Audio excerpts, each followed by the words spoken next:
Every session I'll bring this up. There is no other way. You have to get done with all your ragas and dveshas. It comes up in every scripture.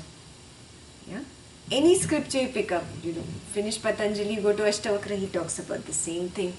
You finish Ashtavakra, you go on to Upanishads, they speak about the same thing. We move on to Bhagavad Gita, Lord Krishna saying the same thing. We move on to Narada Bhakti Sutras after that, Narada is saying the same thing. Exactly the same thing. Till you don't get over this, it will be repeated again and again and again.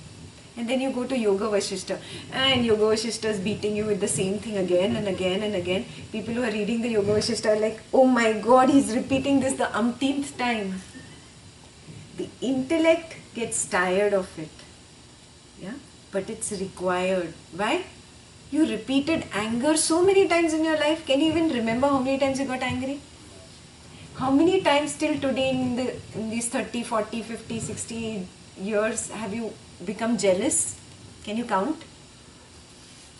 How many times you became competitive?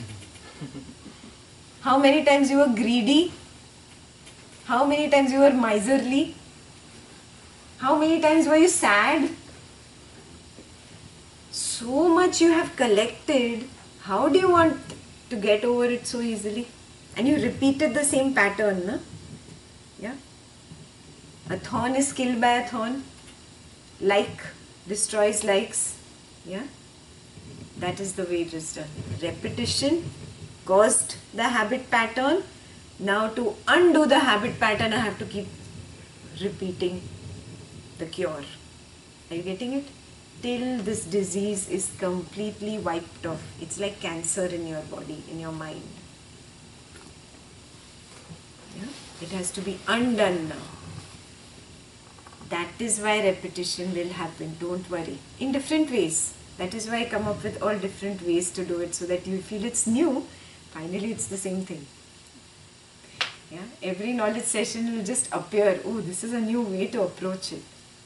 Yeah? You just came up with creative ways of approaching the same thing, so that your mind doesn't get bored and lets you do the exercise.